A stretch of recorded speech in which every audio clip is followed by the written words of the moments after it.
నమస్కారం అండి, this is #. It's high time. CM Revanth Reddy గారు సిట్ ఫామ్ చేయాలి.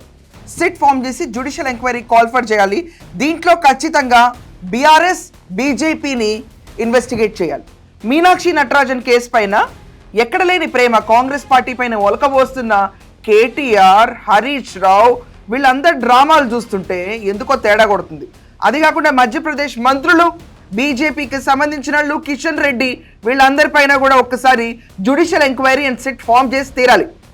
మనం ఒక్కసారి నేపథ్యంలోకి వెళ్తే 2014కి ముందు అసలు బీఆర్ఎస్ పరిస్థితి ఏంటి, టీఆర్ఎస్ అప్పట్లో ఇలా కన్ఫ్యూజన్స్ ఇలాగే ఉంటాయి. టీఆర్ఎస్ పరిస్థితి ఏంటి? మేము గెలిచిన వెంటనే ముఖ్యమంత్రి క్యాండిడేట్ కాంగ్రెస్ నుంచి అవుతారని చెప్పి విలీనం చేస్తామని చెప్పి, తర్వాత లేదు అధికారం కావాలి మత్తులో, అధికారం మత్తులో లేదు అని చెప్పి కాంగ్రెస్కి పంగనామం పెట్టిన కేసీఆర్ కుటుంబం ఈరోజు దాంట్లో చెలవల పలకలుగా వచ్చిన చిన్నరాజు, పెద్దదొర, హరీష్ రావు, కేటీఆర్ మాత్రం కాంగ్రెస్ పైన విపరీతమైన ప్రేమ కురిపిస్తున్నారు. ఈ అత్యుత్సాహమైన ప్రేమ చూస్తేనే ఎక్కడ లేని డౌట్లు మొదలవుతున్నాయి అందరికీ. ఏంటి వీళ్ళందరూ మీనాక్షి నటరాజన్ ఇష్యూ పైన ఇంత మిడిసి పడిపోతున్నారు?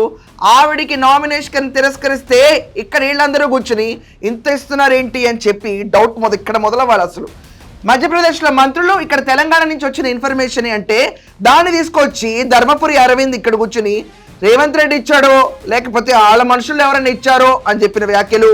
ఇది కాకుండా బీజేపీ మైండ్ గేమ్ ఏదైతే రేవంత్ రెడ్డితో మొదలు పెట్టారో, ఆయన సీఎం అయిన వెంటనే ఆర్ఎస్ఎస్తో సంబంధాలు ఉన్నాయని ఎలా మాట్లాడారో, అది కాకుండా మోడీ వచ్చేసి హంసే జుడియే అంటే అమ్మో రేవంత్ రెడ్డి వెళ్ళిపోయి మోడీతో కలిసిపోతున్నాడు, కాంగ్రెస్ నుంచి దూరం అయిపోతున్నాడు అన్న మైండ్ గేమ్ అక్కడ మొదలుపెట్టి ఇప్పుడు టార్గెట్ కాంగ్రెస్ పైన ప్రేమ, రేవంత్ రెడ్డి పైన టార్గెట్ మొదలు పెట్టారు వీళ్ళందరూ.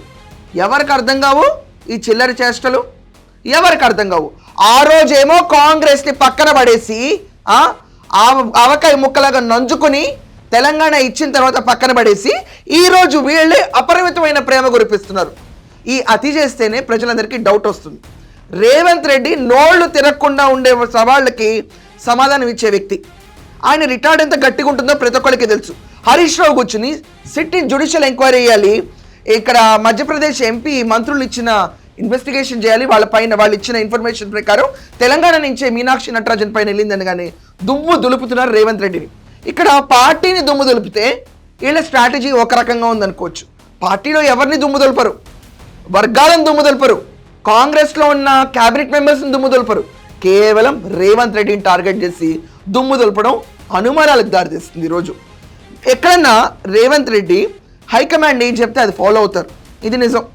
కానీ హైకమాండ్ ఏది చెప్తే అది గుడ్డిగా కూడా ఫాలో అవ్వరు, దాంట్లో కొంచెం మలుపులు ఉంటాయి. ఈయన ఇక్కడ అమలు పరచాలనుకున్న స్కీమ్లన్నీ కూడా ఖచ్చితంగా వాళ్ళతో డిస్కస్ చేస్తారు, అధిష్టానంతో రెగ్యులర్గా టచ్లో ఉంటారు. ఇలాంటి అధిష్టానం నుంచి రేవంత్ రెడ్డిని పక్కకు పడేయాలని ఒక చిన్న డ్రామా మొదలుపెట్టారు. రేవంత్ రెడ్డి ఉంటే ఖచ్చితంగా భాజపా, దాని తర్వాత బీఆర్ఎస్ ఎదుగుదల ఉండదు. 3వ స్థానంలో కూర్చున్న బీఆర్ఎస్ 2వ స్థానానికి జన్మకు రాదు. భాజపా అసలు కమలం అనేది తెలంగాణలో వికసించాలంటే రేవంత్ రెడ్డి అనే వ్యక్తి ఉండకూడదు, రాజకీయాల్లో ఉండకూడదు, కాంగ్రెస్తో ఉండకూడదు. అప్పుడు వచ్చిన స్వరంలో మీనాక్షి నటరాజన్ విషయం తీసుకొచ్చేసి మొత్తం దుమ్ము రేవంత్ రెడ్డి పైన వేశారు. కాంగ్రెస్లోనే అంతర్యుద్ధం క్రియేట్ చేయాలని చెప్పి ఈరోజు హరీష్ రావు కూడా బయటకు వచ్చి మాట్లాడుతున్నాడు. అసలు నిజంగా సిట్ జ్యుడిషియల్ ఎంక్వైరీ చేస్తే వీళ్ళందరి భాగవతాలు బయటపడతాయి. నిజంగానే behind the screen friendship Kishan Reddy, Harish Rao, KTR ఫ్రెండ్షిప్లు ఎవరికి తెలియవు? It's public open affair. ఆ రెండు పార్టీలు ఈరోజు రేవంత్ రెడ్డిని టార్గెట్ చేస్తాయి. ఎందుకంటే క్యాపబిలిటీ అండ్ క్యాలిబర్ ఎవరికి ఉంటుందో వాళ్ళని ఎక్కువ టార్గెట్స్ అవుతూ ఉంటాయి. ఇది సర్వసాధారణం. With great power comes great responsibility. So ఈరోజు అంత పవర్ఫుల్ వ్యక్తిగా ఎదిగి మింగుడు పడని ఒక సబ్జెక్ట్ కింద మిగిలిపోయాడు రేవంత్ రెడ్డి. ఇంతకాలం 10 ఏళ్ల పాటు దొరల పాలనగా పాలించిన కల్వకుట్ల కుటుంబానికి మింగుడు పట్టలేదు. వీళ్ళు సొంత చెల్లెల్ని, కేసీఆర్ కూతురు కల్వకుట్ల తారక రామారావు చెల్లెల్ని వీళ్ళు ఈ విషయాన్ని సర్దు చెప్పుకోలేరు. అక్కడ కుట్రలేం జరిగినాయో బయట పెట్టలేరు, అక్కడ ప్రేమానురాగాలు కనిపించవు. కానీ వీళ్ళకి మాత్రం మీనాక్షి నటరాజన్ పైన ప్రేమ వచ్చిందంట. అసలు నమ్ముతారా ఎవరన్నా? తెలంగాణలో ఎవరైనా నమ్ముతారా? ఈరోజు స్కూల్లో మిడ్ డే మీల్ ప్రోగ్రామ్, సన్న బియ్యం, ఈరోజు భావి తరాల కోసం, మన బడి కోసం, ఆఖరికి బడుగు బలహీన వర్గాలు తినే నోట్లోకి వెళ్ళే ప్రతి ఒక్క ముద్ద కోసం ఆలోచిస్తున్న రేవంత్ రెడ్డికి అశేషాదరణ వస్తుంది. కానీ అదే వీళ్ళైతే 1,00,000 కోట్లు 1,50,000 కోట్లు కూలేశ్వరానికి పెట్టి ఒకవేళ ఇదే కనుక మిడ్ డే మీల్ ప్రాపర్ నిజంగా హైలీ న్యూట్రిషన్స్ ఫుడ్ అందించాలంటే ఈరోజు రేవంత్ రెడ్డి గారు రీస్టార్ట్ చేశారు. అది స్టార్ట్ చేసి ఆయన కనుక తీసుకెళ్లాలనుకుంటే సంవత్సరం మొత్తం మీద 1000 కోట్లు కూడా అవ్వవు, 100 సంవత్సరాలు పెట్టచ్చు ఫ్రీ ఫుడ్. దీనివల్ల మన బడి పెరుగుతుంది, మన పిల్లలు చదువుకుంటారు. కానీ తీసుకెళ్ళి ఏం చేశారు? ఎవరు జేబులు నింపడం కోసం కాళేశ్వరం పెట్టారు? ఇవన్నీ ప్రశ్నిస్తాడు కాబట్టే ఈ చిట్టా అంతా బయటకు లాగుతాడు కాబట్టే కాంగ్రెస్లో అంతర్యుద్ధం క్రియేట్ చేయాలి అని చెప్పి డిసైడ్ అయిన బీజేపీ బీఆర్ఎస్ చీకటి ఒప్పందాలలో ఈరోజు బయటకు వచ్చి రేవంత్ రెడ్డి పైన టార్గెట్ చేస్తారు.